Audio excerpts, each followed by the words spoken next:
सहनाववतु सहनौ भुनक्तु सह वीर्यङ्करवावहै तेजस्विनावधीतमस्तु मा विद्विषावहै। ॐ शान्तिः शान्तिः शान्तिः। हरिः ॐ। सदाशिवसमारम्भां शङ्कराचार्यमध्यमाम् अस्मदाचार्यपर्यन्तां वन्दे गुरुपरम्पराम्। श्रुतिस्मृतिपुराणानामालयं करुणालयं नमामि भगवत्पादं शङ्करं लोकशङ्करं। शङ्करं शङ्कराचार्यं केशवं बादरायणं सूत्रभाष्यकृतौ वन्दे भगवन्तौ पुनः पुनः। ईश्वरो गुरुरात्मेति मूर्तिभेदविभागिने व्योमवद्व्याप्तदेहाय दक्षिणामूर्तये नमः। वेदांत की आलोचना। इस सत्र में सबका स्वागत है। हमारा विषय कहाँ तक आया है इसका एक अवलोकन करना आवश्यक है। हमने प्रारंभ से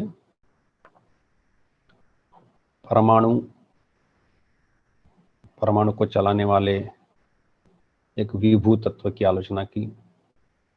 उसके बाद सभी दर्शनों का साधारण स्वरूप क्या है, किन मुद्दों को लेकर के वो चलते हैं, तथा उसमें से जो वेदांत दर्शन है, वेदांत दर्शन की जो विशेषता है, किस दिशा से प्रवास करता है, वह हमने देखा। उसी दिशा में आगे बढ़ रहे हैं। वेदांत की आलोचना में सर्वप्रथम वेदांत की जो सृष्टि प्रक्रिया है उसकी आलोचना करके, सृष्टि प्रक्रिया को अध्यारोप कहते हैं, और वह अध्यारोप अर्थात कोई यह जो विभू ब्रह्म है वह अपने को एक शरीर कैसे मान बैठता है, यह उसमें से पता चलता है। उसकी आलोचना हमने कर ली है, अपवाद करना आरंभ किया है। अध्यारोप अर्थात सृष्टि होकर के उस सृष्टि में वह ब्रह्म अपने को एक जीव, एक शरीर ऐसा मानता है, तो उसको उल्टाना है कि वह अपना जो वास्तविक स्वरूप है उसका परिचय कर ले। तो वह परिचय करने की जो प्रक्रिया है उसको अपवाद कहते हैं, और वह अपवाद जो है उसके तरफ हम बढ़ रहे हैं। उसमें सर्वप्रथम जो मुद्दा हमारे सामने वह कि इस अपवाद के लिए हमें एकदम प्रारंभ से क्या करना चाहिए। तो प्रारंभ से क्या करना चाहिए, तो सर्वप्रथम पता करना चाहिए हमारे साथ क्या समस्या हुई है। पता कहां से करे, तो विधिवत शास्त्राध्ययन करे, ठीक क्रम से, प्रकार से। शास्त्राध्ययन का जो विधि है, जो रीति है, जो नियम है, जिनसे जिस प्रकार से शास्त्राध्ययन करना है वो करना चाहिए। तो वो विधिवत शास्त्राध्ययन। तो शास्त्र कौन से, उसमें क्या विषय बोले गए, ये एक विषय हमने काफी विस्तार से लिया है, वो एक समय तक चला। शास्त्राध्ययन के बाद, शास्त्राध्ययन से हमें सबसे प्रधान जो विषय उठाना था वो तो एक तो था कि मैप, हमें बंधन से मुक्ति तक जाना है, और बंधन से मुक्ति तक जाते समय मेरे लिए कौन सा मार्ग है।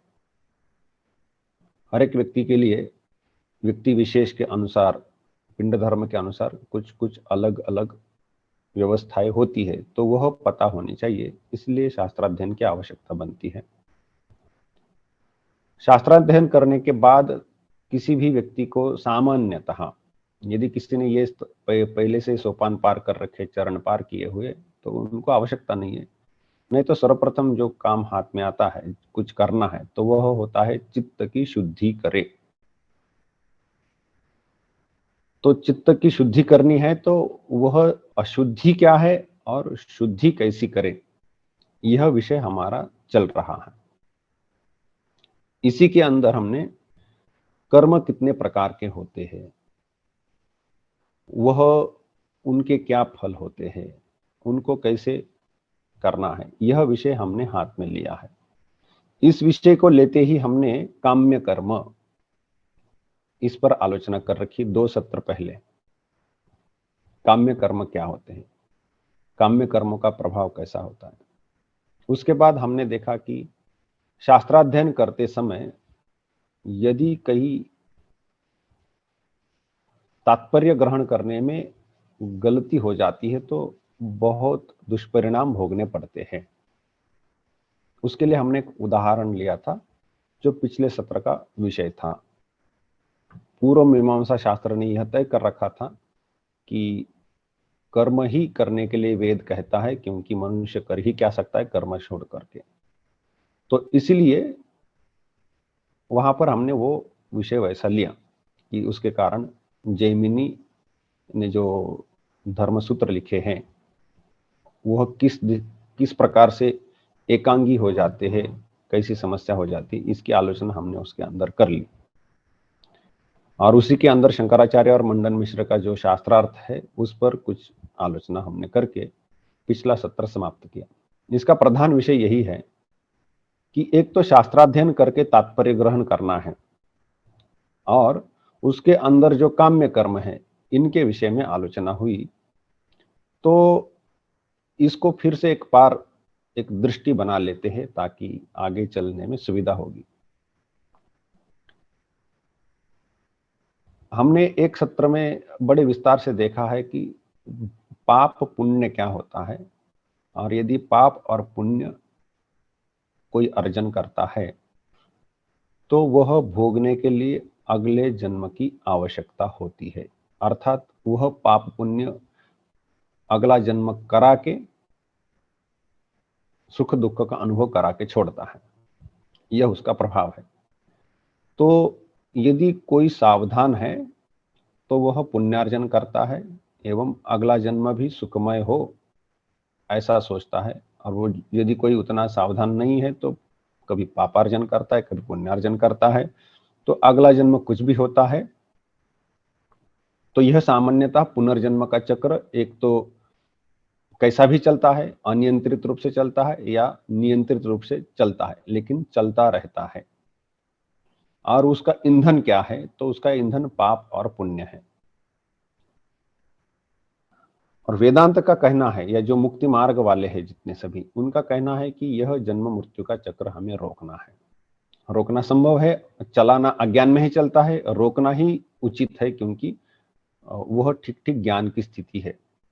अज्ञान में वन में कितने भी भटकते रहे, वन में गए, बहुत अच्छा एक फलदार वृक्ष लगा, उसके फल खाए, रात को वहीं पर सोए, सुबह उठे, पानी वानी मिला, सब कुछ विधि करके फिर आगे चले वन में जाकर के, और अच्छा वृक्ष लगा ऐसा। लेकिन वन में भटके हुए कुल मिलाकर के वन के बाहर नहीं निकल पाए। बहुत अच्छे जलाशय, जलप्रपात, फल वाले वृक्ष, रम्य दृश्य, सब कुछ बहुत अच्छा है, लेकिन कुल मिलाकर के है तो वन में ही भटके हुए। तो यह जो पुनर्जन्म का चक्र है वह इस प्रकार से वन में भटके हुए लोगों के जैसा है, सुखमय चलता है। यदि कोई समझ बूझ करके चलावे तो सुखमय चला सकता है, लेकिन वह भटका हुआ ही होता है।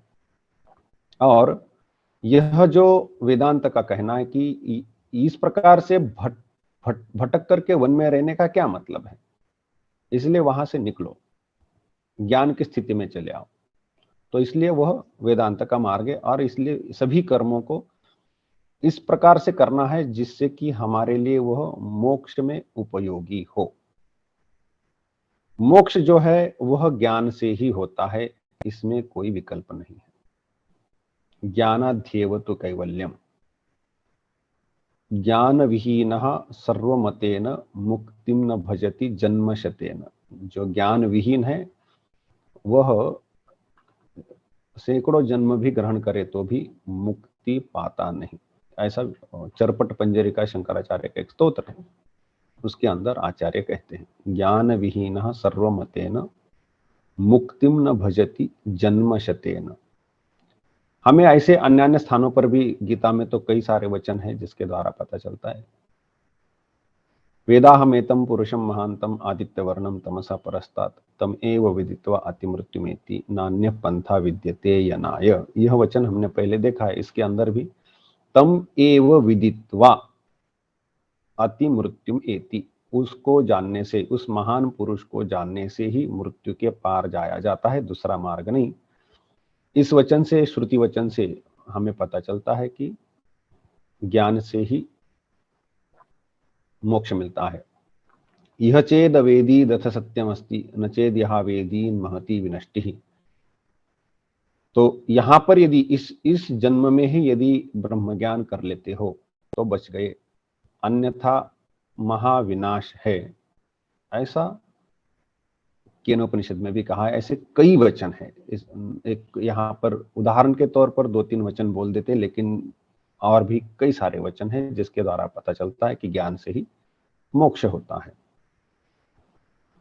ज्ञान से ही मोक्ष होता है, इसका अर्थ यह भी हुआ कि कर्म से मोक्ष नहीं होता है। कर्म मोक्ष का साक्षात साधन नहीं है, लेकिन मोक्ष के मार्ग पर कर्मों को अपनाना पड़ता है और उनकी अपनी एक उपयोगिता है, और वह उपयोगिता क्या है यह हम समझने का प्रयास कर रहे हैं। उसी के अंदर पिछला सत्र भी गया है। तो हमारे जो कर्म हैं उनका विभाजन कैसे करें, तो हमने कर रखे हैं। संक्षेप से फिर एक बार देख लेते हैं ताकि प्रसंग ठीक से बैठे। तो कुछ कर्म है जो शास्त्रों ने बोले हैं, वो जो करे तो उनके द्वारा हमें इसी लोक में, इसी जन्म में फल प्राप्त होंगे। पुत्र प्राप्ति होनी है, अमुक याग करें, अमुक जप करें, अमुक पूजा करें। वृष्टि के लिए पर्जन्यष्टि याग है तो वृष्टि होगी। ऐसे कई सारे हैं जिनके फल यहीं पर मिलेंगे।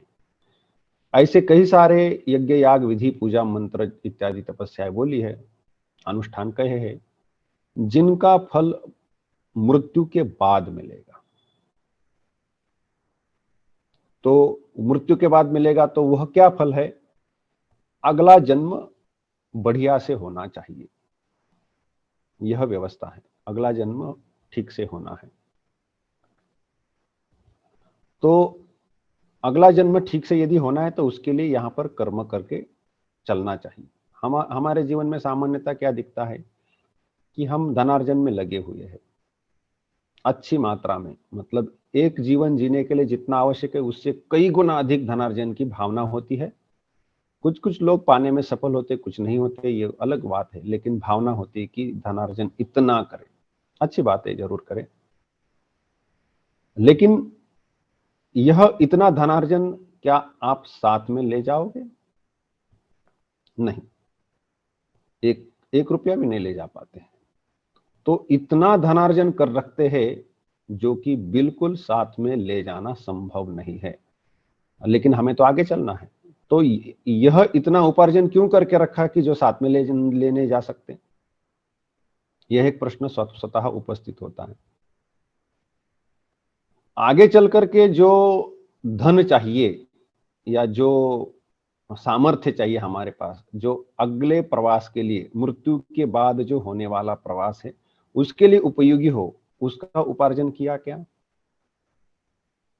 उसके उपार्जन पर यदि ध्यान नहीं दिया तो मतलब यह स्थिति हो गई कि ऐसी संपत्ति अर्जन में हम लगे हुए हैं जो कि यही छोड़ के जाना है, काम में नहीं आएगी। इस लोक की यात्रा में वो काम में आएगी, लेकिन इसके बाद कुछ काम में नहीं आने वाली, लेकिन इतनी संपत्ति के पीछे लगे। अगले जन्म में जो संपत्ति काम में लगने वाली, जो धन काम में लगने वाला है, उसकी ओर यदि ध्यान नहीं दिया तो उधर तो दरिद्र जैसी स्थिति हो जाएगी। दूसरी बात है कि कभी कभी इस लोक की यात्रा में धनार्जन के समय ऐसे कुछ मार्ग अपनाते हैं जो अधार्मिक होते हैं, गलत होते हैं, अन्याय होते हैं। तो उन मार्गों का अवलंबन करके हम इस जन्म में धनार्जन तो प्रचुर कर लेते हैं, लेकिन नेगेटिव बैलेंस लेकर के अगले जन्म में जाते हैं, क्योंकि हमने अधर्म का मार्ग अवलंब करके यदि धनार्जन किया हुआ है तो वह जो धन तो है वो यही छोड़ के जाना पड़ेगा, लेकिन अधर्म का जो बोझ है, ऋण है, वह सर पर लेके आगे चलना होगा। तो नेगेटिव बैलेंस करके अगले जन्म में जाने की स्थिति बनती है। यह इतने दुष्परिणाम है यदि हम जन्म जन्मांतर के या जो जीव के गति के नियम नहीं जानते तो। इसलिए इन नियमों को जानना अत्यंत आवश्यक है। जीव के गति के नियम, पुनर्जन्म होता है तो अगले जन्म में पाप और पुण्य का परिणाम सुख या दुख भोगना पड़ता है। पाप का फल दुख होता है, पुण्य का फल सुख होता है। यदि अगले जन्म में मुझे पाप और पुण्य रूप फल भोगना ही है तो मैं इस जन्म में उसके लिए कुछ निवेश कर सकता हूं क्या? अवश्य कर सकते हैं। और यदि अवश्य कर सकते हैं तो क्या मैं वो अगले जन्म की व्यवस्था इस जन्म में कर रहा हूं या उसके विपरीत कर रहा हूं? मुझे दुख तो भोगना ही नहीं है, लेकिन यहां पर पैसा पाने के चक्कर में, अत्यधिक धन पाने के चक्कर में कई मैंने पाप तो अर्जन नहीं कर लिया कि जो अगले जन्म में बहुत बड़ा नुकसान होने वाला है जिसके कारण। तो यह जो है, यह जीव के गति के नियम है, और इन नियमों को पता होने से हम अपने जीवन को ठीक से प्रचालित कर सकते हैं। यहाँ पर कोई भी आकर के आपको जबरन ये नहीं कह सकते कि ऐसा करो वैसा करो। नियम पता होने से अपना हित अपने को पता चलता है और हम वैसा आचरण कर लेते हैं। नियमों के ज्ञान के अभाव में हम कुछ भी कर लेते हैं जो हमारे विरुद्ध चला जाता है। इसलिए शास्त्राध्ययन ठीक से होना आवश्यक है। सूक्ष्म नियम है वो पता होने चाहिए, और उन नियमों का ही हम अध्ययन कर रहे हैं। तो इसमें हम देख रहे हैं कि पुनर्जन्म का चक्र चलाने के लिए पाप और पुण्य कारण होते हैं। यदि रोकना है तो पाप और पुण्य दोनों को हटाना पड़ता है। यहां पर पाप और पुण्य को दोनों को हटाना है तो इसको हटाने के लिए ये कहां कहां बैठे और उनका क्या विभाग है और कैसे उसको हाथ लगाना है, और कर्मयोग कहां काम में आता है, यह उसका संबंध हमें बिठाना है। पुनर्जन्म के कारण कहां कहां बैठे हुए हैं और कर्मयोग के द्वारा उनमें से किसको हाथ लगाना संभव है, कर्मयोग का अपना परिणाम क्षेत्र कितना है, यह हमें यहां तय करना है। तो इसके लिए हमने जो पहला एक विभाग कर रखा था उसको यहां पर एक बार से सामने लाना चाहिए कि कर्म 3 प्रकार का है: क्रियमाण कर्म, प्रारब्ध कर्म और संचित कर्म। उसका उसलिए जिस उदाहरण में वो डंपर लिया था हमने, डंपर के द्वारा वो समझाने का प्रयास किया हुआ था। तो प्रारब्ध कर्म जो है उसने अपना फल दिया है, दे रहा है। प्रारब्ध ने पुनर्जन्म करा के इस यहां तक हमें पहुंचाया और आगे भी मृत्यु तक ले जाएगा, और वह फल देकर के समाप्त होगा। प्रारब्ध इस जन्म का कारण हो चुका है, प्रारब्ध अगले जन्म का कारण नहीं होगा। इसलिए अब आपाततः प्रारब्ध की चिंता न करें, प्रारब्ध अगले जन्म का कारण नहीं होने वाला। तो प्रारब्ध को थोड़े समय के लिए हमारे चर्चा से बाहर रख लेते हैं। प्रारब्धों को भी हाथ लगाना पड़ता है, कर्मयोग का प्रधान काम प्रारब्धों का हाथ लगाना ही है, लेकिन हम अभी के लिए उसको थोड़ा सा दूर रखते हैं क्योंकि अगले जन्म का वो कारण नहीं बन रहा है। क्रियमाण कर्म जो है, जो किया जा रहा है, उसमें यदि पाप या पुण्य का आचरण कर लेते हैं, कोई निषिद्ध कर्म कर लिया तो पाप लगेगा, और विहित काम्य कर्म किया, काम्य कर्म अर्थात पुण्यार्जन जिससे पुण्य लाभ होता है, वह कर्म काम्य कर्म है। तो काम्य कर्म करने से हमें पुण्य मिलेगा, तो आपने कोई काम्य कर्म कर लिया। तो निषिद्ध कर्म करे या काम्य कर्म करे तो पाप और पुण्य रूपी मट्टी उस डंपर में डाली जाती है, और वो डंपर आगे भर जाने से आगे जाकर के लाइन में खड़ा हो जाता है, जो पुनर्जन्म का आगे कारण बनेगा। तो पुनर्जन्म रोकना है तो हमें इस डंपर में मट्टी नहीं डालनी है, न पुण्यार्जन करना है न पापार्जन करना है। तो इसलिए निषिद्ध कर्म तो किसी ने भी करने नहीं है, लेकिन यदि गलती से करे, हो गया, तो क्या करना है? तो डंपर में मट्टी डल रही है तो उसको निकाल लेना है। मट्टी डली है, वो डंपर पैक होने के पहले उसको उतार लेना है। कैसे करें? तो निषिद्ध कर्म का जब आचरण होता है तो उसको प्रायश्चित्त के द्वारा शांत करना चाहिए। कर्म से कर्म का विरोध है। निषिद्ध कर्माचरण होता है तो प्रायश्चित्त करके उसका जो दुख है वह भोगना है। इसकी व्यवस्था ऐसी है कि यदि कोई पाप किया, निषिद्ध कर्म किया, अर्थात दूसरों को पीड़ा दी, ऐसे चोरी की, मरवाया, कुछ भी, कोई भी निषिद्ध कर्म हो सकता है। ऐसा कर्म करने से क्या होगा कि इतने यूनिट में पाप लगेगा, क्योंकि जितने गहराई से वो पाप होता है, निषिद्ध कर्म होता है, उतना उतनी मात्रा में वो पाप चढ़ता है। तो पाप की अपनी अपनी डिग्री है, यूनिट है। तो उतने यूनिट पाप किया, मान लीजिए सुविधा के लिए यूनिट एक करके चलते हैं, तो उतने यूनिट पाप ऋण जो है वो उतारने के लिए हमें उतना जो वह पाप यदि आगे चलता, अगले जन्म में ले जाता और वहां पर वो फलीभूत होता, तो मुझे इतना दुख लगता। तो वहां जाकर जितना दुख लगता उसको मैं अभी यहीं पर भोग लेता हूं। इसको कहते हैं प्रायश्चित्त की संकल्पना। उसके पीछे जो सिद्धांत है वो ये है, प्रायश्चित्त क्यों? पाप लगने से जितनी मात्रा में पाप लगा है वह अगला जन्म करा करके उस जन्म में ले जा करके हमें दुख रूपी भोग करा के छोड़ता। और वह दुख जितना होना था, होने की संभावना है उस पाप के कारण, उसको इसी जन्म में व्यवस्था करके भोग के छोड़ देना है। तो क्या करें? तो उसके लिए शास्त्रकारों ने निषिद्ध कर्मों की तालिका बनाई है। यह संगीन पाप कर्म है, ये छोटे छोटे ऐसा ऐसा ऐसा ऐसा है।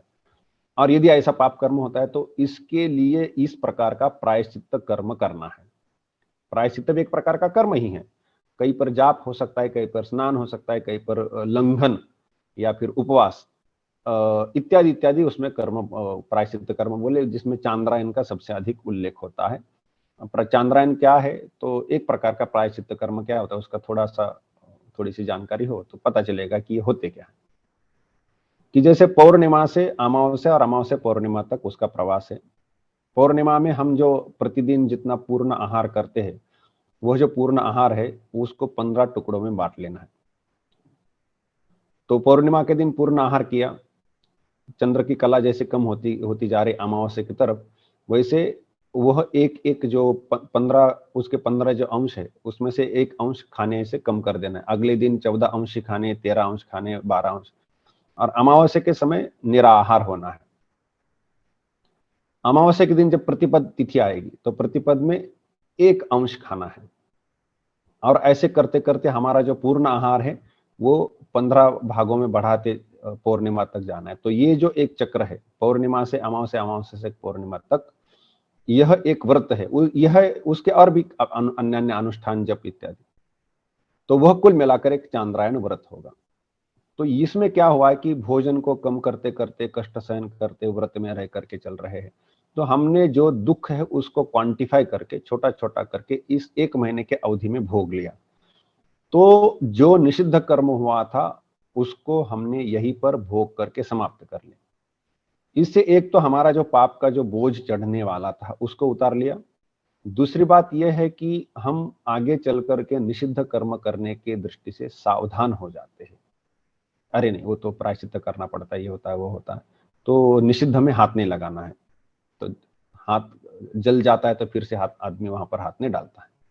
तो इस प्रकार की यह स्थिति है। तो निषिद्ध कर्म का आचरण करने से भी रुक जाते हैं यदि प्रायश्चित्त कर्म ठीक से चलते हैं। तो यहां पर यह सामान्यतः प्रायश्चित्त की व्यवस्था है। इसका तात्विक या सिद्धांत क्या है कि पुण्यार्जन, निषिद्ध कर्म करने से जितना पुण्य लगता है, पाप लगता है, वह पाप अगले जन्म में ले जाकर के उतनी मात्रा में, अनुपात में दुख का भोग कराता है। हमें यदि उस पाप का अगले जन्म में जो दुख रूपी भोग है वह नहीं लगना है, ऐसा आप चाहते हैं, तो उस निषिद्ध आचरण का जितना पाप है उसके अनुपात में यहीं पर प्रायश्चित्त कर्म कर लो। और प्रायश्चित्त सामान्यतः तपस्या वाला ही होता है, जिसमें कि दुख की मात्रा होती ही है। तो वह दुख यहीं पर भोग लो, ऐसी बात है। जैसे कुछ लोग कर्जा लेते हैं और वो कर्जा लेकर के बैठ जाते हैं और वो कर्जा वहां पर उसका जो रेट ऑफ इंटरेस्ट के कारण बढ़ता बढ़ता बढ़ता असहनीय स्थिति में चला जाता है। तो ऐसा मत होने दो, लिया कि उतार दो। गलती से लिया था, अभी अभी उतार दिया, तो उसका जो आगे उसका ब्याज के कारण जो बढ़ने वाला था और असहनीय हो जाता, वो नहीं है, उसको परिपाक नहीं होने देना है। ऐसे ऐसे रूप का यह तत्व है। यह प्रायश्चित्त कर्म होते हैं। तो क्रियमाण में यदि निषिद्ध आचरण हो जाता है तो उसको शांत करने का उपाय यह है। क्रियमाण में काम्य कर्म यदि करते हैं तो उनको कैसे हाथ लगाना, इसकी हमने वैसे आलोचना की है कि यदि कोई चाहे तो उनको रोक सकता है, मैं काम्य कर्म नहीं करूंगा। और यदि करता है तो निष्काम भाव से करे। निष्काम भाव का अर्थ यही है कि मुझे पुण्य न लगे। यह सामान्यतः पुण्यदायक कर्म है, लेकिन यह पुण्यदायक कर्म यद्यपि मैं कर रहा हूं तथापि पुण्य मुझे नहीं लगना चाहिए। तो यह कर्म फल की जो आसक्ति है वह छोड़ देनी है, कर्म फल की इच्छा छोड़ देनी है और वो कर्म करना है। कर्मण्येवाधिकारस्ते मां फलेषु कदाचन मां कर्म फल हेतुर्भूः मां ते संगः अस्तु अकर्मणि। इस वचन का जो भाव है वो इस प्रकार का है कि अभी तो तुम कर्म करने के ही योग्य हो, क्योंकि कर्मयोग चित्त शुद्धि के लिए किया जाता है। अर्जुन को चित्त शुद्धि की आवश्यकता है और इसीलिए कर्मयोग के लिए अर्जुन अधिकारी है, अर्थात योग्य। अभी तुमने कर्मयोग करना है, ऐसा भगवान कहते हैं कि कर्मण्येव अधिकारः ते, अब तुम्हारा कर्म में ही अधिकार है। तो तुम्हारा कर्म मतलब तुम्हारा मतलब अर्जुन का, पूरे विश्व का नहीं। अधिकार भेद से काम चल रहा है वो। तो अर्जुन की जो स्थिति है आध्यात्मिक उन्नति, उसके अनुसार अर्जुन कर्म का ही अधिकारी है, ऐसा कहा जा रहा है। जिसने कर्म करके उस कर्म का जो चरण है वो पार कर लिया है, उसको भी यदि कहे कि कर्मण्येवाधिकारस्ते, तो वह मूर्खता होगी। जिसने पहली कक्षा दूसरी कक्षा पार करके आगे निकल गया, उसको सबने पहली कक्षा करनी चाहिए। सबने पहली कक्षा करनी चाहिए जो कि जिन्होंने नहीं की है, जो करके आगे निकल गए उनको क्या पहली कक्षा करनी चाहिए। तो यह वाला यहाँ पर वचन है। तो उसमें कर्म कर्म करना है, मतलब चित्त शुद्धि के लिए कर्म करने की तुम्हारी स्थिति है, इसलिए अभी तुम कर्म में अधिकृत हो, वह कर लो। फल, लेकिन कर्म में अधिकृत हो तो अभी थोड़ी सावधानी बरतो, क्योंकि मैं तुम्हें उपदेश दे रहा हूं। पहले तो तुम ऐसे ही कर्म किए जा रहे थे, अभी सावधान हो जाओ, आध्यात्मिक दृष्टि से कर्म करो। तो आध्यात्मिक दृष्टि क्या है? मां फलेषु कदाचन, फल की कामना मत करो, कभी भी फल की कामना मत करो। तो काम्य कर्मों का जो फल है पुण्य, उसकी कामना छोड़ दो। कामना छोड़ दो मतलब मुझे पुण्य रूपी फल नहीं लगना चाहिए, ऐसी भावना करो। अब ठीक है, मैंने ये सोचा कि मुझे काम्य कर्म करना है, पुण्य रूपी फल नहीं लगना चाहिए, लेकिन कहीं ना कहीं मन में उसके प्रति एक भावना है, क्या रही होता तो अच्छा होता, ये तो इतना कर्म करना हो इत्यादि। तो यह एक भावना है। और यदि मुझे पुण्य नहीं चाहिए तो मैं कर्म ही क्यों करूं, कर्म छोड़ दूं। तो माते संगः अस्तु अकर्मणि, तो कर्म न करने में भी तुम्हारी आसक्ति ना हो। पुण्य तो नहीं चाहिए, मैं क्यों कर्म करूं, यह भावना भी न हो, कर्म करते रहो। मां कर्मफल हेतुर्भूः, एक वचन 4 चरणों में है वो, मां कर्मफल हेतुर्भूः।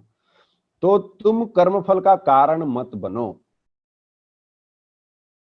अर्थात कर्मफल का कारण कैसे बनेंगे? कर्म तो करना ही है, कर्म के पीछे जो फल की भावना है उसको छोड़ देना है। वो भावना छोड़ दी, अपने अंदर भी किसी प्रकार की वो भावना पोषण नहीं करनी है। ये नहीं लगना चाहिए कि मुझे मिलता तो अच्छा होता, मिलता तो अच्छा होता। और चौथी भावना की कर्म तो मुझे पुण्य नहीं चाहिए तो मैं कर्म ही क्यों करूं, ऐसा नहीं होना चाहिए, क्योंकि चित्त की शुद्धि अभी बाकी है। और ये कर्म छोड़ दोगे तो चित्त की शुद्धि के लिए जो कर्म आवश्यक थे वह यदि छोड़ देते हो तो अब शुद्धि कैसे होगी? किसी से ऋण लिया हुआ है, वो ऋण शोधन करना है, और किसी जगह पर नौकरी कर रहे, वहां उस नौकरी से पैसा ला करके थोड़ा बहुत अपने लिए खर्च करके बाकी पैसा वो ऋण शोधन के लिए लगाया जा रहा है। और अब बोला गया कि अरे नहीं, ऋण शोधन नहीं करना इत्यादि, तो फिर मैं नौकरी क्यों करूं, वो तो छोड़ दूं। तो ऐसा नहीं, आपका एक वो दूसरे प्रकार का ऋण अभी भी है, और वह उतारने के लिए आपको एक तो धन संचय के लिए नौकरी हो सकती है और एक ऋण शोधन के लिए हो सकती है। तो यह धन संचय की, मुझे धन संचय नहीं करते तो मैं क्यों नौकरी करूं? तो भाई एक प्रकार ऋण चढ़ा हुआ है पुराना, उसको उतारना है, तो इसलिए तो नौकरी करनी। तो ये ऋण उतारने के लिए कर्म किए जाने चाहिए। यह माते संगः अस्तु अकर्मणि, ऐसा वहां पर भगवान के उपदेश का तात्पर्य है।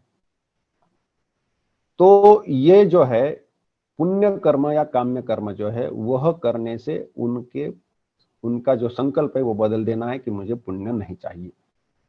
और वह यह भी हमने देखा है कि इसका फल भगवान को समर्पण कर देना चाहिए। तो उससे क्या होता है कि वो कई गुना होकर के लौटता है, लेकिन यदि उसका फल पुण्य था, भगवान को समर्पण कर दिया, तो वो कई गुना होकर के पुण्य लौटा तो बहुत जन्म होना शुरू हो जाएगा, ऐसा नहीं। तो इसलिए हम भगवान को इस भावना से वो समर्पण करते हैं कि जिससे भगवान पर भक्ति और हमें मुक्ति मिले। भक्ति मुक्ति के लिए वह फल समर्पण करना है, तो उसका फल भक्ति मुक्ति की तरफ मुड़ेगा, न कि पुनर्जन्म की ओर। तो क्रियमान को इस प्रकार से हाथ लगाया जाता है। निषिद्ध कर्म को शांत करना है तो प्रायश्चित्त करें। काम्य कर्म का संकल्प ही बदल दे तो काम्य कर्म होते रहेंगे। काम्य कर्म को बंद करने की आवश्यकता नहीं। सामान्यतः गृहस्थ ने क्या करना है, ये बहुत बार प्रश्न उपस्थित होता ही है। हम तो घर गृहस्थ में है, हमने कैसे वेदांत का मार्ग अवलंबन करना है। तो यहीं पर घर गृहस्थी का ये विवेक आ जाता है कि भाई आप घर गृहस्थी ठीक है, शादी विवाह सब करके बच्चे पालने हैं, खर्चा चलाना है, सब ठीक है, उसके लिए नौकरी करनी है, ठीक ही है ना, उसमें कठिनाई कहाँ है, करिए। लेकिन क्या इसके द्वारा पुनर्जन्म के चक्र को आप हाथ लगा रहे हैं? वेदांत के समय पूछा जाता है कि गृहस्थ ने वेदांत कैसे आचरण करना है, लेकिन क्या गृहस्थ पुनर्जन्म का चक्र ठीक से चलाने में लगा हुआ है? यदि गृहस्थ पुनर्जन्म का चक्र ठीक से चलाने में लगा हुआ है, मतलब निषिद्ध कर्म करता है तो प्रायश्चित्त कर लेता है और काम्य कर्म बढ़िया से कर लेता है, यज्ञ यागादि होम हवन पूजा पाठ मंत्र जप तपस्या व्रत जो कुछ विधान है, वह पुनर्जन्म का चक्र मेरा सुखमय चलना चाहिए, यह जन्म में जैसे अच्छे चलना है वैसे अगले जन्म भी ठीक से चलने चाहिए, इस आचरण में लगा हुआ गृहस्थ यह प्रश्न कर रहा है, या इसमें भी नहीं लगा हुआ जो है वह प्रश्न कर रहा है? यदि आचार निष्ठ गृहस्थ प्रश्न करता है तो उसने केवल संकल्प बदल देने हैं कि यह जो काम्य कर्म कर रहा हूं इसका मुझे पुण्य रूप फल न लगे, यह फल मैं भगवान को समर्पित कर रहा हूं और भगवान मुझे भक्ति दे और मेरा मुक्ति का मार्ग प्रशस्त करे, यह जो संकल्प है उतने भर से वह जो निष्ठावान आचार निष्ठ जो गृहस्थ है वह वेदांत के रास्ते पर आ जाता है, वह वेदांत मार्ग का अनुगमन करता है। इतना ही सरल है जो आचार निष्ठ है। और जो आचार निष्ठ भी नहीं है उसने क्या करना है, तो उसकी स्थिति वैसे भी गंभीर है, वो न पूर्व मीमांसक बन रहा है या न वो जन्म मृत्यु का चक्र ठीक से चला रहा है और न ही मोक्ष मार्ग पर, तो वो तो अत्यंत भटका हुआ व्यक्ति है। तो उसको बड़ी सावधानी से आगे बढ़ना है। वो इसलिए उसने क्या करना है, तो एक तो निषिद्ध कर्म तो किसी ने भी नहीं करने हैं और किए तो प्रायश्चित करना है, ये पक्का जानकर रखना है। निषिद्ध कर्म नहीं करने हैं और किए तो प्रायश्चित करके शांत करना है। वैसे भी आपको संविधान की दृष्टि से भी निषिद्ध कर्म करने के लिए कोई अनुमति देता ही नहीं है, तो निषिद्ध कर्म नहीं करने हैं, ये इसके लिए फिर और चर्चा की वैसे आवश्यकता नहीं। दूसरा है कि काम्य कर्म, तो काम्य कर्म यदि आप कर रहे हैं, कभी कभी मंदिर में जाते हैं, दान देते हैं, भजन करते हैं, आरती करते हैं, तीर्थाटन करते हैं, किसी तीर्थ में जाकर के स्नान करते हैं, परिक्रमा करते हैं, इत्यादि जो भी कुछ कर्म करते हैं, ये सामान्यतः यदि आप सावधान नहीं है संकल्प में क्यों कर रहे हैं तो इसका फल पुण्य रूप फल लग जाता है। जितने श्रद्धा से किया है, जितनी तपस्या से किया है, उतना वो पुण्य का अतिशय होता है। जैसे किसी तीर्थ पर गए हैं तो ये चल के जाना है, बिना चप्पल के चले जाना है, खान पान के नियम मान्य ऐसा करना है, तो आपको इतना पुण्य लगता है, ऐसा शास्त्रों ने बोल के रखा है। चप्पल पहनने से आधा कट गया, ये भी बोला है। उसमें और भी है, तीर्थ स्थान पर जाकर के ऐसा आचरण करते वैसा, तो आपको वो पुण्य तो लगना कठिन हो जाएगा, पाप उठा के ले चले आएंगे। और तीर्थ ऐसे स्थान है कि जहां पर आप जाते हैं तो आपका पाप नाश होता है और पुण्य लगता है। और तीर्थ पर जाकर यदि कोई पाप करता है तो वो कहां जाकर उतारेगा? हम अन्यथा यहाँ वहां साधारण जीवन में रोगग्रस्त हो जाते तो अस्पताल में वैद्य के पास, चिकित्सक के पास जाकर के रोग ठीक करते हैं। उन्हीं के पास जाकर के यदि रोग हो जाए तो कहां जाकर ठीक करेंगे? ये स्थिति जो है वह समस्या होती है कि तीर्थ स्थान पर जाकर के पापनाश होता है, पुण्य लगता है, और वही जाकर के यदि कोई पापाचरण करे तो वह पाप कहां उतारेगा? इसीलिए सावधान रहना पड़ता है। तो तीर्थ के बारे में या कोई भी इस प्रकार के उसके अपने अपने नियम है, व्रत है, और जिस जिस जैसा करने से वो पुण्य लगता है वैसा आप करिए, नहीं तो पुण्य की उतनी मात्रा कम हो जाती है। अब सीधी सी बात है कि नर्मदा परिक्रमा लोग करते हैं, विधान में तो बिना चप्पल के करनी है, नदी के तट से करनी है इत्यादि, ये स्टैंडर्ड मानक विधान है। कुछ लोग चप्पल पहन के बड़े रास्ते से कर लेते हैं, जहां से गाड़ियां चलती, सामान्यतः ऐसे रास्ते से चलते, प्रतिदिन मैया के किनारे पर जहां जहां संभव है जाकर के ठहरते हैं और फिर रास्ता पकड़ते और चलते हैं।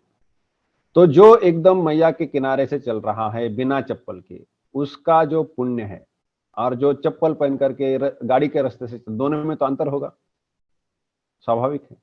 तीसरे है कि कुछ लोग गाड़ी कर लेते हैं 15 दिन में या एक सप्ताह के अंदर, गाड़ी लेकर के 3000 किलोमीटर का चक्कर पूरा कर लेते हैं।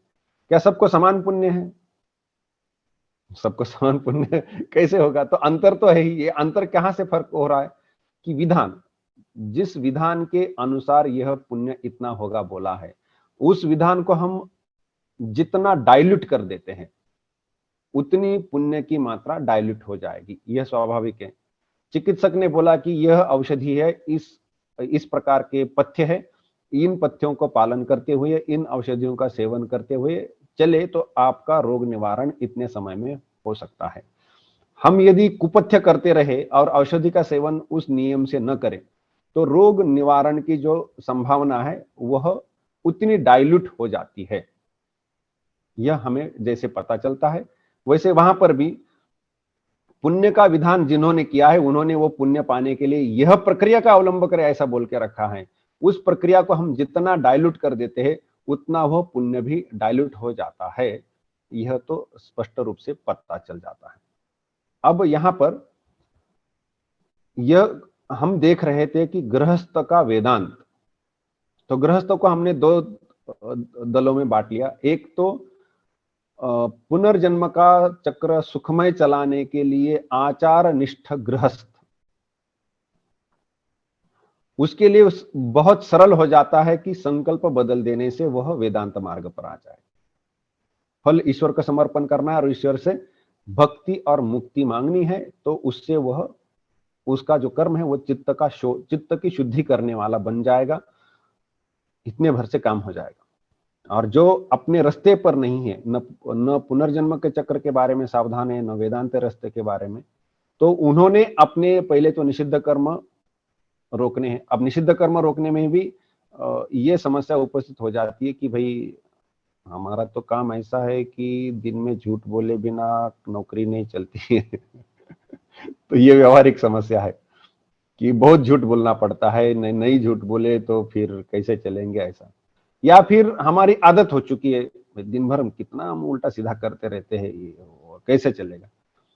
तो क्या हम एक दिन में एकदम सभी निषिद्ध कर्म बंद कर दे और अगले दिन से एकदम साधु महात्मा बन जाए?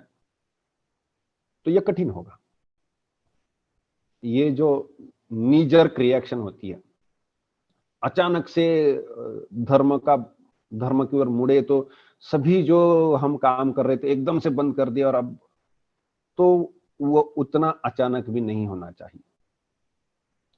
इसको क्या, जैसे कि सत्य बोलना है, सत्य बोलने के बारे में जो छोटे छोटे नियम है उसको पता कर लेना है कि वो सत्यम ब्रूयात, प्रियम ब्रूयात इत्यादि इत्यादि जो कुछ है, असत्यम अप्रियम न ब्रूयात इत्यादि, उनके बारे में थोड़ी पढ़ाई करते रहना चाहिए और उसके बारे में जानकारी लेनी। हम जो असत्य भाषण करते हैं, हो सकता है कि हम दिन में 100 बार असत्य भाषण कर लेते हैं, क्या हम 10 कम कर सकते हैं? अगले दिनों में क्या हम दिन में 100 असत्य भाषण न करके 10 असत्य को कम कर दिया, 90 तक ला सकते हैं? क्या 50 तक ला सकते? ऐसे कम करते करते, अच्छा इन इन स्थानों पर असत्य हम वृथा ही बोल रहे थे, केवल आदत हो चुकी थी और वो आदत के वश में हम ये ऐसा कर रहे थे, उसकी कोई आवश्यकता नहीं। तो ऐसे तो कई सारे असत्य के स्थान हम छोड़ ही सकते हैं। कुछ कुछ स्थान ऐसे आ जाते हैं कि असत्य भाषण से हम कई सारे प्रसंगों से बचना चाहते हैं। किसी स्थान पर असत्य बोलने से, अपमानित होने से बच जाते हैं। ऐसा कुछ हुआ था। क्या तुम वहां पर गए थे, क्या पढ़ाई की? हाँ, मैंने पढ़ाई की लेकिन भूल गया। तुमने मतलब बच्चों का होता है ना कि कल स्कूल में क्यों ना आए, वो नानी मर गई थी वो ऐसा बोल देते। तो आपकी नानी को भी कितनी बार मारेंगे, तो दूसरी नानी को, दूर के नानी को, ऐसा करते करते, लेकिन वह असत्य होता है।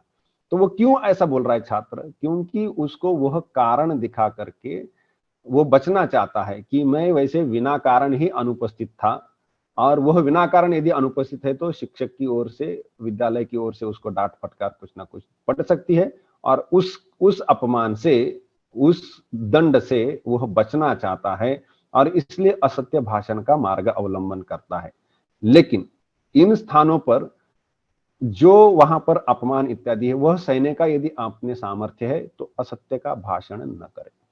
अब यह ऐसे स्थान आ रहे हैं कि जहां सत्य भाषण से हमें कुछ ना कुछ उसी समय परिणाम भोगने हैं, ऐसे प्रसंग आ रहे। कुछ कुछ ऐसे थे कि फालतू के असत्य बोले जा रहे थे। किसी ने पूछा कहां जा रहे हो, मैं बाजार जा रहा हूं, जा रहे मंदिर में, और बोल दिया बाजार में। तो उससे कुछ लाभ भी नहीं था, नुकसान भी नहीं था। वो यदि किसी ने पूछा कि कहां जा रहे हो, तो मंदिर जा रहे हो, तो मंदिर जा रहे, बाजार जा रहे हो, तो बाजार जा रहे, उसमें क्यों इधर उधर करना है? तो ये ऐसे कुछ फालतू के स्थान होते जहां पर वृथा ही असत्य भाषण होता है। वो तो हम एक दिन में रोक सकते हैं। कई सारे स्थान है जहां पर यह असत्य भाषण से बचने की संभावना है, ऐसा हमें लगता है। मैं एक ही आचरण को ले रहा हूं जिससे कि हमें पता चले कि बाकी स्थानों पर कैसे कर लेना चाहिए। तो क्योंकि यह गृहस्थ का कर्मयोग, यह मुद्दा महत्वपूर्ण बनता है। तो अब देखिए, जहां असत्य भाषण से अपमान इत्यादि है, तो आपने सत्य बोल दिया तो अपमानित होना पड़ेगा, ठीक है।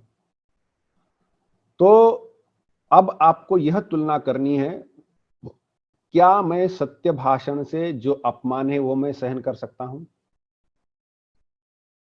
यदि मैं सहन कर सकता हूं, अपमान है लेकिन मैं सहन कर लूंगा, तो आप अवश्य सत्य भाषण करें। यदि आपको लगता है कि मैं सत्य भाषण करूं तो मुझे जो अपमान होने वाला है, मुझे सहन करने से परे चला जाएगा, तो फिर तब आप असत्य का व्यवहार कर लीजिए, क्योंकि अन्यथा अपमान आपको असहनीय होकर के इतनी स्थिति गंभीर हो जाएगी कि परिस्थिति बिगड़ती है। लेकिन एक तत्व ध्यान में रख करके चलिए, सत्य के लिए सब कुछ छोड़ा जा सकता है, लेकिन किसी चीज के लिए भी सत्य नहीं छोड़ा जा सकता, ऐसा विवेकानंद ने बोला है। शास्त्रों में यह वचन है, ऐसे वचन बहुत है। सत्य का महत्व बता, इसलिए सत्यम वद धर्मम चर, तो सत्य बोलना है, ये अलग से पहला वाक्य उच्चारण किया है। गुरुकुल में वेदाध्ययन करने के बाद जब समावर्तन होता है तो आचार्य शिष्य को उपदेश देते हैं। पहला वचन है सत्यम वद धर्मंचर। तो सत्य वचन के लिए इतनी प्राथमिकता देकर रखी है, क्योंकि एक भी असत्य हमारे कितने सारे पुण्यों को 12 बजा सकता है। एक भी असत्य कितने भी पुण्य को उड़ा सकता है, उसकी उतनी तुलना की है। तो एक असत्य हमारे लिए इतना क्षतिकर है, लेकिन वह क्षति अभी हमें अभी पता नहीं चलती है। एक असत्य इतना क्षतिकर है, लेकिन वह अभी पता न चलने के कारण, अरे क्या होता है, बोल दो ना, वो बच जाओगे इत्यादि हम कर लेते हैं। तो जिस दिन हमें लगने लगेगा कि असत्य के कारण जो दुष्परिणाम है वह इस अपमान से या आर्थिक क्षति से, जो कुछ व्यवहार में कभी कभी सत्य बोल दे तो किसी आर्थिक क्षति भी हो सकती है, या ऐसे कई सारे संबंध खराब हो सकते हैं, ऐसे कई सारे प्रसंग उपस्थित होते हैं। तो सत्य भाषण के दिखने वाले दुष्परिणाम, अपमानित होना, संबंधों का टूट जाना, आर्थिक क्षति होना, इत्यादि इत्यादि, तो वह जो दिखने वाले दुष्परिणाम हैं, उनसे कई गुना अधिक दुष्परिणाम होता है असत्य भाषण का। लेकिन यह जब तक हमारे मन में ठीक से बैठता नहीं, उतनी श्रद्धा नहीं आती सत्य के प्रति, तब तक हमें यही लगने लगेगा कि असत्य भाषण से उतना क्या फर्क पड़ता है, थोड़ा सा असत्य बोल लेना, वो तो रास्ता अच्छे से निकल जाएगा, वो तो यहाँ सुविधा हो जाएगी, वहां सुविधा हो जाएगी। तो इन जो ऐसे प्रसंग में सत्य भाषण का भी टकराव हो रहा है कि सत्य बोले तो दिखने वाली कोई ना कोई क्षति है, और असत्य बोले तो वह क्षति से बच जाएंगे, और असत्य बोलने से न दिखने वाली क्षति है, असत्य बोलने से न दिखने वाली क्षति है। तो अब क्या है कि हम यदि सत्यनिष्ठ हैं, वृथा अन्य जो व्यर्थ के स्थान होते वहां पर हमने असत्य त्याग दिया, सत्य का अवलंब किया, तो ऐसा करते करते अपने आप में एक इस प्रकार से दृढ़ आत्मविश्वास और श्रद्धा उत्पन्न होगी कि जो कुछ हो मैं सत्य का पालन कर लूंगा, और उसके जो भी दुष्परिणाम हैं दिखने वाले, वह सब भोगने के लिए मैं तैयार हूं। क्योंकि सत्य के लिए सब कुछ छोड़ा जा सकता है, लेकिन किसी भी चीज के लिए सत्य नहीं छोड़ा जा सकता। यह जब पक्का मन में बैठेगा तो सत्य का महत्व समझ में आ जाएगा। तो 2-4 रुपए के लाभ के लिए मैं सत्य क्यों छोड़ू? यह तुलना सत्य छोड़ने से होने वाली क्षति और असत्य का अवलंब करने से होने वाला लाभ, ये दोनों की तुलना जब पक्की हो जाती है तब यह श्रद्धा आ जाती है। इसका मैं एक उदाहरण आपको बताता हूं। रामकृष्ण परमहंस देव के पिताश्री क्षुदीराम चट्टोपाध्याय अत्यंत निष्ठावान, आचारनिष्ठ, श्रद्धालु, भक्तिमान ब्राह्मण थे। उनका अपना एक गांव था, उसमें उनकी जमीन थी, और इनके आचार निष्ठता के कारण, सत्य प्रियता के कारण, सरलता के कारण केवल उसी गांव के नहीं, आसपास के लोग भी श्रद्धा करते थे। उस गांव का एक जमींदार था। उस जमींदार को किसी ना किसी की जमीन हड़पनी थी, लेकिन हड़पते समय वो, तब अंग्रेजों का राज्य था, तो वो जो मामला है वो कोर्ट में गया, न्यायालय में गया। अब न्यायालय में साक्ष्य चाहिए। तो क्षुदीराम चट्टोपाध्याय का इतना सुनाम था कि कोर्ट ने तक बोला कि यदि क्षुदीराम चट्टोपाध्याय जैसे कोई सत्यनिष्ठ व्यक्ति है, वो यदि आकर के बोल दे कि हाँ ये जमीन इस जमींदार की है, तो हम मान लेंगे। मतलब क्षुदीराम चट्टोपाध्याय की जो मान्यता है वो न्यायालय तक थी। ऐसे चरित्र के व्यक्ति थे। तो जमींदार ने सोचा ये तो बहुत अच्छा है, फिर हम क्षुदीराम जी को पकड़ते हैं। तो क्षुदीराम जी पर दबाव डालना शुरू कर दिया। क्षुदीराम जी ने नहीं माना, नहीं माना, नहीं। तो जमींदार ने किया कि क्षुदीराम की जमीन ही हड़प ली और उनको गांव से निकाल दिया। क्षुदीराम चट्टोपाध्याय ने अपनी पूरी जमीन, जो धरोहर जिसको कहते, पूर्व पुरुषों से आई हुई जमीन, वो पूरी की पूरी जमीन छोड़ दी। उनके एक अपने मित्र थे, अभिन्न मित्र, वो कामारपुकुर गांव में रहा करते थे, और उनके पास जाकर के रहना शुरू कर दिया। मित्र ने उनको कुछ जमीन दे दी कि भाई तुम यहाँ पर थोड़ा सा जमीन, यहाँ पर थोड़ी खेती बाड़ी करो, अपना गुजर बसर कर लो। तो उन्होंने गांव छोड़ दिया, मित्र के वहां पर उन्होंने जो जमीन दी है उसको लिया और उसको लेकर के रहने लगे। उन्होंने इस जमीन के बारे में फिर से कोई प्रश्न नहीं किया, कुछ नहीं किया। तो लेकिन इन्होंने सत्य नहीं छोड़ा। चाहे मुझे जमीन छोड़नी पड़े, गांव छोड़ना पड़े, कुछ भी छोड़ना पड़े, मैं सत्य नहीं छोड़ूंगा। तो ये ऐसे सत्यनिष्ठ थे। तो ऐसे हमें, जैसे हरिश्चंद्र का भी, राजा हरिश्चंद्र का हमें उदाहरण मिलता है। तो शास्त्रकारों ने सत्य का महत्व बताने के लिए कई सारे प्रकार किए हुए हैं। वही फिर से यहाँ पुराण प्रवचन होना शुरू हो जाएगा। तो वो वहां पर न जाकर के हम संक्षेप से यही कहना चाहेंगे कि सत्य के लिए कुछ भी छोड़ा जा सकता है, लेकिन किसी के लिए भी सत्य नहीं छोड़ा जा सकता। यह उसकी केंद्रीय थीम है। तो वो जो है, इस प्रकार से सत्य का महत्व जब समझ में आता है तो हम सत्याचरण की ओर बढ़ सकते हैं। तो इस प्रकार से हमारे जो दैनिक कृत्य है, हम किसको अभी संदर्भ में लेकर के बोल रहे थे कि ऐसे गृहस्थ जो कि ठीक आचार निष्ठा नहीं है, उनको परंपरा से आने वाले जितने आचार है वो किसी न किसी कारण टूट चुके हैं, नहीं मिल रहे, ये हो रहा है, वो हो रहा है। तो उन्होंने यदि धर्माचरण करना है तो वो क्या कर सकते हैं?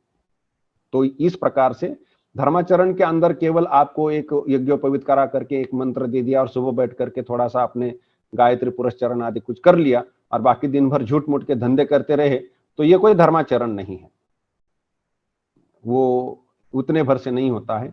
वो राउंड द क्लॉक एक्टिविटी, 24 घंटे तक वो आपको सावधान रहना पड़ता है। आचार और विचार, कुछ आचार होते हैं कि ऐसा ऐसा करिए और विचार होते हैं ऐसा ऐसे करिए, तो आचार विचार दोनों मिला करके धर्मानुष्ठान होता है। विचारों का बहुत अधिक महत्व है। उसको इस प्रकार से भी देखा जा सकता है कि किसको कितना महत्व देना है। तो मान लीजिए कि हम दिन में इतने कृत्य करते हैं और ये विचार करते हैं, इसकी एक तालिका बना ली गई। यह 10-20 कृत्य है और ये हम इस प्रकार की सोच रखते हैं।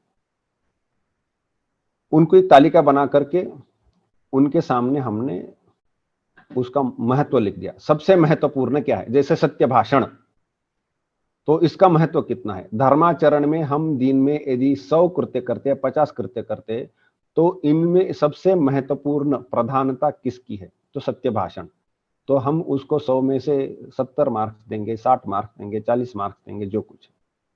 फिर है पूजा, जप, शुचिता, ये वो। तो हर एक को अपने अपने वैल्यूएशन करनी चाहिए कि यह जो वैल्यूएशन है उसके द्वारा हमें क्या पता चलेगा कि दिन भर में कुल मिलाकर हमने निगेटिव बैलेंस किया या पॉजिटिव बैलेंस किया। कभी कभी होता क्या है कि हाँ, मैं तो जन्म से क्षत्रिय हूँ, ब्राह्मण हूँ, ये हूँ, वो हूँ, और इसलिए मैं अच्छे कुल का हूँ, ये है, वो है। लेकिन दिन भर का आचरण उस कुल के अनुरूप कुछ भी नहीं हो रहा है। कई सारे उल्टे सीधे आचरण हो रहे हैं। एकाध दूसरा कोई छुटपुट एकाध आचरण कर लिया कि बस मुझे लगता है कि मैं अपने वर्ण के अनुसार आचरण कर रहा हूं, लेकिन दिन भर उल्टे आचरण हो रहे हैं। तो इसमें क्या करना पड़ता है कि कौन सा आचरण बहुत अधिक परिणाम कारक है, वह मैं ठीक जगह पकड़ा हूं कि नहीं, और उसका मूल्यांकन करना पड़ता है। शास्त्रकारों ने बोल के रखा है किसको क्या। जैसे सत्य के बारे में मैं 2 वाक्य बोल करके मैंने बोला कि सत्य को ऐसा महत्व दिया हुआ है।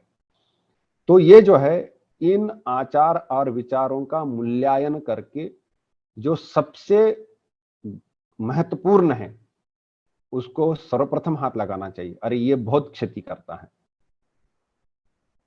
जैसे आहार में हम एक 5-6 पदार्थ खाते हैं और किसी कारणवश वो जो आहार है वो हमारा आरोग्य बिगाड़ता जा रहा है। अब क्या वो 5-6 पदार्थ सभी समान रूप से आरोग्य बिगाड़ रहे हैं? नहीं, ऐसा कोई आवश्यक नहीं। हो सकता है कि कोई कुछ लोग मीठा खा रहे, चीनी खा रहे, तो वो चीनी आरोग्य बिगाड़ रही है अधिक, बाकी तो उतना नहीं कर रहे हैं, बाकी सहन करने लायक थे।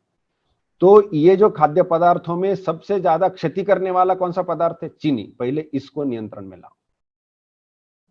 तो हम दिन भर जो आचार आचरण कर रहे, आचार विचार कर रहे, उसमें सबसे ज्यादा क्षतिकर कौन सा है जो मुझे मेरे नेगेटिव बैलेंस में जा रहा है? पहले उसको पकड़ना है। तो अर्थात हमें एक इवैल्यूएशन, एक मूल्यांकन करना आवश्यक है कि आचार विचारों में सबसे अधिक क्षतिकर कौन सा है और उस पर मैं किस प्रकार से चल रहा हूं।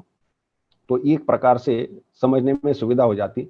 नहीं तो केवल खाने के समय हाथ धो करके और ये कपड़ा बदल करके भूमि पर बैठ करके वो गंडूस या जो जो भी कहा जाता है वो करके मैंने भोजन करते समय बड़े श्रद्धा से, बड़े शांति से भोजन करता हूँ। जैसे भोजन करके उठा कि यहाँ पर दुकान पर किसी व्यवसाय में चले गए कि झूठ मूठ असत्य इतने सब आचरण हो रहे हैं, और लेकिन मुझे लगता है कि मैं बड़ा धार्मिक और मैं सुबह इतना ये सब करता हूँ। तो ये अपने आप की प्रताड़ना मात्र होगी और कुछ नहीं होगा।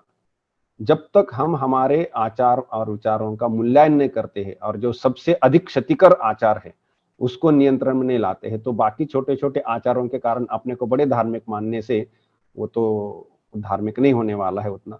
कुल मिलाकर जो बैलेंस है वो यदि निगेटिव में चल रहा है तो धार्मिक न कह करके पापी ही अधर्मी ही कहना पड़ेगा यदि अकाउंट निगेटिव में जा रहा है। क्योंकि आखिर का जो लेखा जोखा है मृत्यु के समय होगा कि आपने पुण्यार्जन किया, पापार्जन किया, तो उसे हम कितने धार्मिक थे और कितने अधार्मिक थे ये पता चलता है। यदि वो नेगेटिव में चला गया तो हम अधार्मिक ही रहे।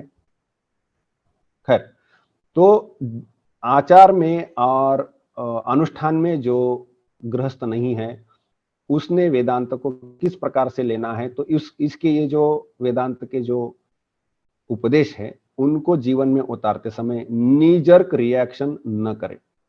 मुझे धर्म पता चला और मैंने एक दिन में सब कुछ बदल दिया, मैंने कल से एकदम 100% सत्य बोलना शुरू कर दिया, उसके कारण कई सारे तुरंत होने वाले दुष्परिणाम हैं। वो दुष्परिणाम ऐसे भी हो सकते हैं कि भाई फिर से इतना झूठ बोलना शुरू कर दिया कि वो सत्य के 12 बज गए। इसका एक उदाहरण है, शारदा देवी, रामकृष्ण देव की धर्मपत्नी शारदा देवी के पास किसी एक भक्त ने पत्र लिखा कि माता जी, बात यह है कि मैं एक नौकरी करता हूं, सरकारी नौकरी, अंग्रेजों का समय था तब का, और उस नौकरी में मुझे बहुत झूठ बोलना पड़ता है, नौकरी का स्वभाव ही ऐसा है। मैं सोचता हूं कि मुझे बहुत कष्ट हो रहा है तो नौकरी छोड़ दूं। तो शारदा देवी ने उत्तर में स्वयं नहीं लिखती थी, शिष्यों को बोला कि उसका उत्तर लिखो। क्या उत्तर लिखा? बोले कि देखो बेटा, अभी तुम उस नौकरी में जितने दुख सहन कर रहे हो और जितना तुम्हें झूठ बोलना पड़ रहा है, अभी नौकरी मत छोड़ो। नौकरी छोड़ करके घर आओगे तो इतना परिवार का पालन पोषण करना है, तो वह यदि पालन पोषण का भार सर पर है ही, वो यदि नौकरी नहीं है और धनार्जन नहीं हो रहा है, तो घर आकर के चोरी करने से तक रुकोगे नहीं। तो यह होना संभव है कि अभी जो हाथ में जो एक है उसको छोड़ दे, तो दूसरा और क्षतिकर कुछ ना कुछ अवलंबन करने की संभावना है, इसलिए इसको चलाए जाओ और भगवान से प्रार्थना करो। तो यह विवेक है, बैलेंस करना है। तो इसलिए अचानक से नीजर रिएक्शन करके सत्य भाषण और धर्माचरण में आए तो कुछ दिन तक चला पाते और फिर इतने उलट जाते हैं कि फिर गहरे अधर्माचरण में निकल जाते हैं। इसलिए सहन करने करते करते समझते समझते उसकी विकल्प व्यवस्था करते धर्माचरण के मार्ग में लगना चाहिए, नी जर्क रिएक्शन न हो। नहीं तो वेदांत का नाम सुनते गृहस्थ डर जाते, अरे तो हमें संन्यास लेना पड़ेगा, ऐसी कोई बात नहीं। पहले तो संकल्प का संन्यास है कि पुनर्जन्म चक्र नहीं चलाना है, यह सर्वश्रेष्ठ संन्यास है। और फिर उसके जो कारण कर्म है उनको हाथ लगाना है। पुनर्जन्म का चक्र नहीं चलाना है, यह सर्वश्रेष्ठ संन्यास है, यह भावना। और उसके अनुरूप फिर कर्मों में बदल लाना है। और कैसा बदल लाना है? तो क्रम से जितना सहन हो सकता है, संभव हो सकता है, उन मूल्यों का महत्व जितना समझ में आ जाता है। यदि किसी को लगता है कि हाँ, सत्य भाषण का इतना महत्व है तो मैं सत्य भाषण कर लेता हूं और उसके कारण मुझे जो भोगना पड़े, जैसे युधिष्ठिर के जीवन में आता है कि सत्य सत्य सत्य, उसके कारण मुझे जो भोगना पड़े, तो युधिष्ठिर ने जितना भोगना है सब भोगने के लिए तैयार था। उसको सत्यनिष्ठा इतनी थी कि वन में जाना पड़े, यहां जाना पड़े, वहां जाना पड़े, राज्य खोना पड़े, कुछ भी करना पड़े, लेकिन मैं सत्य नहीं छोड़ने वाला।